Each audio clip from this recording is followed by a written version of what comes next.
Okay. Good. You know what's the, another routine for change? Why don't you introduce everybody?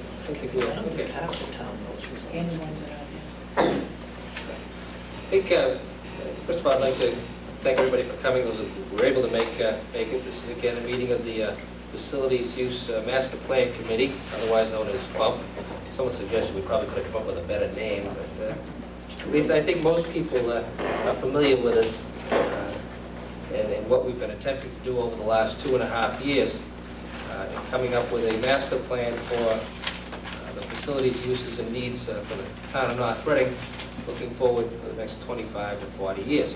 The purpose of tonight's meeting, again, is to take the information which has been gleaned from our public hearings, public input, town meeting in particular, letters to the editor, articles in the newspaper, hearsay on the street, and various other sources, and try to address head-on some of the issues and concerns and questions that are still out there.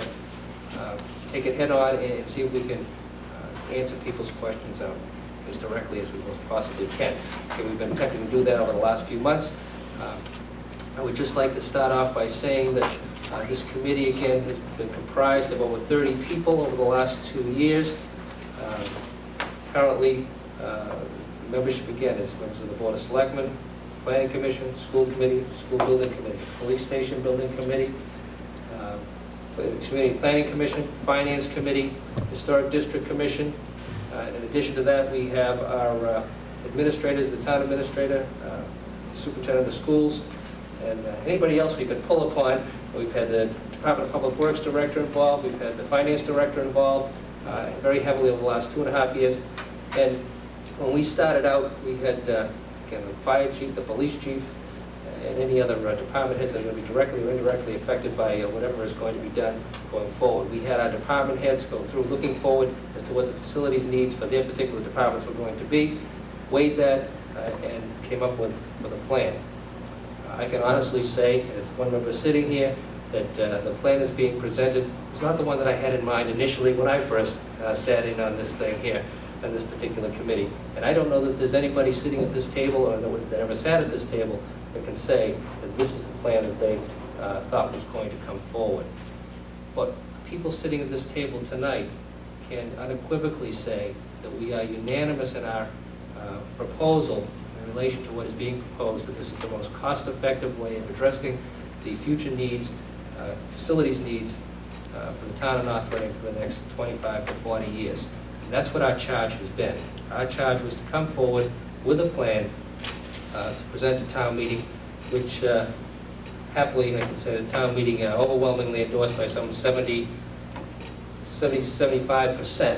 of the people present at town meeting voted to support the particular proposal, which is going to be on the November ballot for consideration, which is going to be question 9. But again, we also recognize that there is some concern within the community. I mean, this is not going to be an inexpensive undertaking. And we're also not alone. I mean, if you change the banner on the local newspapers or from the North Reading Transcript or any other town across the Commonwealth, the stories all read the same. We're all facing the same, particularly in the greater Boston area here, the same budgetary constraints. We're all facing the same facilities needs when it comes to the schools, when it comes to the police stations and fire stations and DPW garages, because we were all developed all about the same time and the same age, and all of a sudden all of our facilities are aging and school populations are burgeoning, and the needs and the technological needs have changed substantially over the last 25 years.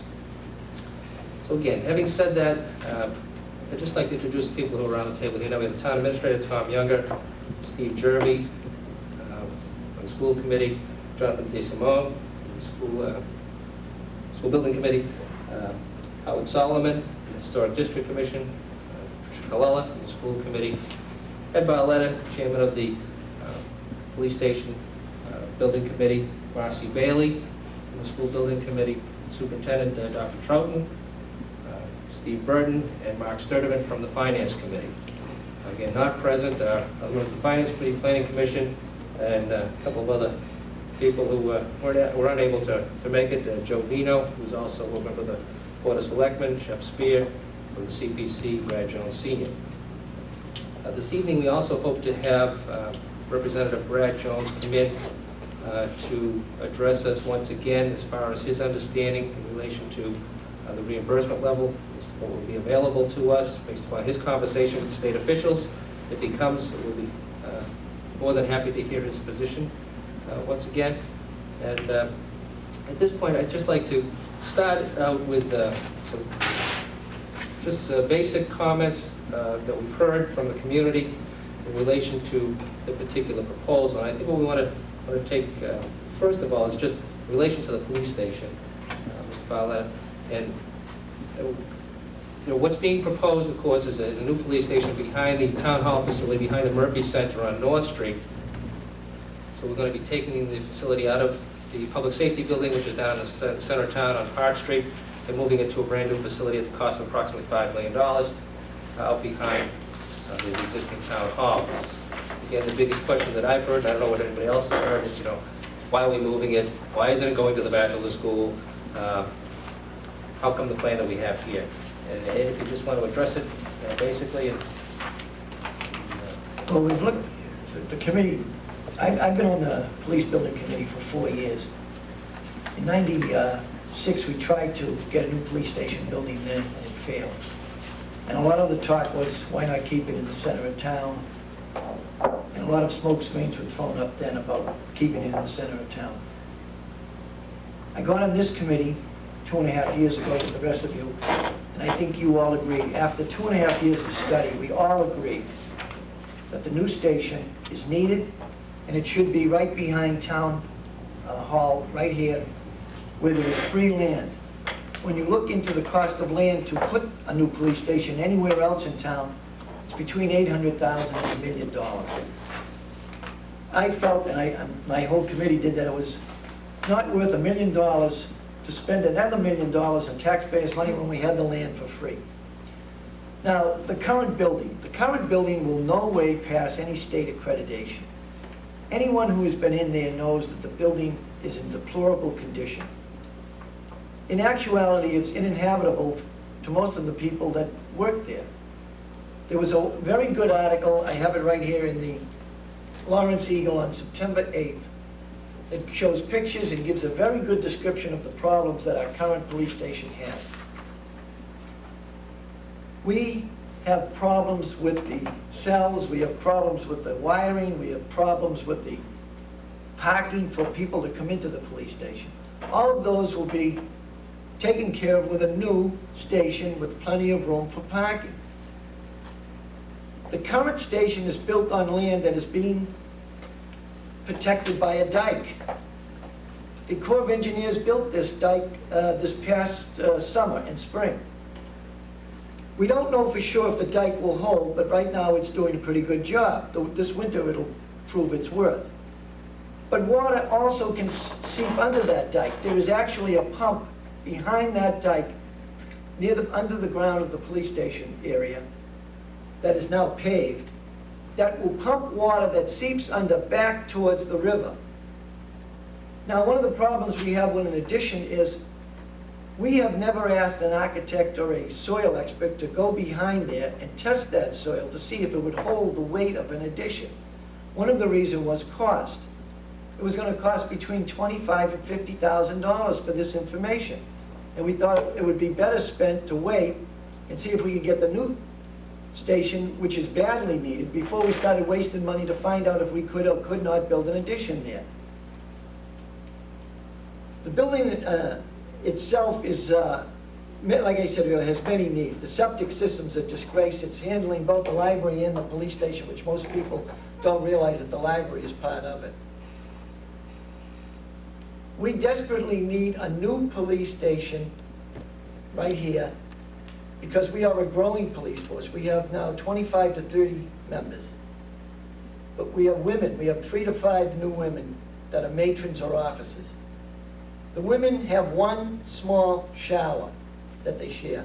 The men have one small locker room. We actually now have put lockers in the garage where there used to be cruisers back because we have no more room to put lockers for the men to dress and change. The building itself, if you go, anybody who's been in there are holes in the ceilings where prisoners have kicked holes in. There are holes in the walls where prisoners have kicked holes in. We have tried to repair them as best we can, and we've painted over them. The lighting system is very poor condition. The wiring is in very poor condition. The town desperately needs to get itself a state-of-the-art police station which will carry them through the next 25 to 35 years.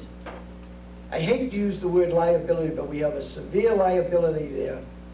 Should some lawyer or some prisoner get hurt, a lawyer there could really sue the town for its rear end. I hate to use the expression, but that's the new thing. So in my opinion, and we've all agreed, the need for a new police station is overwhelming. Anybody that goes in there, I've brought people in and they're appalled. Again, the best I can say is we need a new police station. The price is worth it right now. 2.5 years ago, I offered a new police station for $3.6 million. It's now $5,021,000, and we cut $800,000 off of that station. We removed the range, we removed the carport, and we removed a lot of the necessary needs, small needs that the police officers wanted, but they were willing to sacrifice. If you delay or hesitate to build this station this time, the new committee that has to do it will take 2 to 3 years to get it through. It'll be $8 or9 million by then. And everyone will then turn around and say, geez, why didn't we do it 3 or 4 years ago? Right now, I keep wondering why we didn't do it 2.5 years ago, and we would have saved $2 million. It's good, that opportunity is gone. The next opportunity will be 2 or 3 years from now if we don't do it now, and you'll all be saying the same things. We could have saved 2 or 3 million more. So I urge everyone to consider the new police station worthy of your vote because 2 reasons. We need it desperately, and it'll save you money now. The other thing is F.U.M.P also looked at the alternatives as far as putting an addition onto the current facility. And the determining factor in there was, again, we don't know what the soils are going to be out of there. When you have to be built up on pilings, we don't know what the additional cost of that. Additionally, what we can do with that, as far back as we can go, will not meet the space needs of the police station as it's been designed by the our planners, and when we went through and found out what the additional space needs were going to be. So basically, what we're talking about is spending approximately, I think it was $2.5 million to build some sort of an annex off the back of the current facility, which is actually going to be just a Band-Aid approach and not going to anywhere near approach the needs of the community in relation to a police station. And Steve, we also were going to put trailers there. The trailers were going to cost about $1,600 a month each. And if you figure that in 2 years, 3 years, as long as you need the trailers, that's an awful lot of money to waste. $1,600 a month. But additionally, again, one of the other concerns was people like to see have the visibility of a police station in the center of town or a major thoroughfare. And again, I, for one, a few years back, was concerned about taking it out of the center of town off of a major thoroughfare, but have been since convinced that, the visibility of our police force is not in so much the police station as it is in the police department and the cruisers themselves. Again, they're a very mobile force. They're out there 24 hours a day, 7 days a week, and that's where the visibility of the police department is. It's with the police force out on the street, being accessible and available to the public with a wave of a hand, as opposed to searching out the police station and trying to find out whether it be on the major street or anything else. And additionally, we're not moving the fire station, so if people need directions or immediate help, it's still there. The plan calls for leaving the fire station in the current facility where it is. And one of the other advantages is most people by now have come to town hall at least once.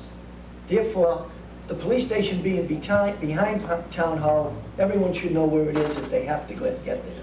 And additionally, I hope that one of the previous F.U.M.P meetings that we had where we took everybody on a tour of the bachelor school facility and the police station facility, just raise the public awareness as to the actual physical needs of that particular department. And we'll talk about the bachelor school later, but particularly right now the police department. Anybody watching that particular tour or anybody that's gone down and visited, and you're all welcome to get out and knock on the door and say, listen, could you just show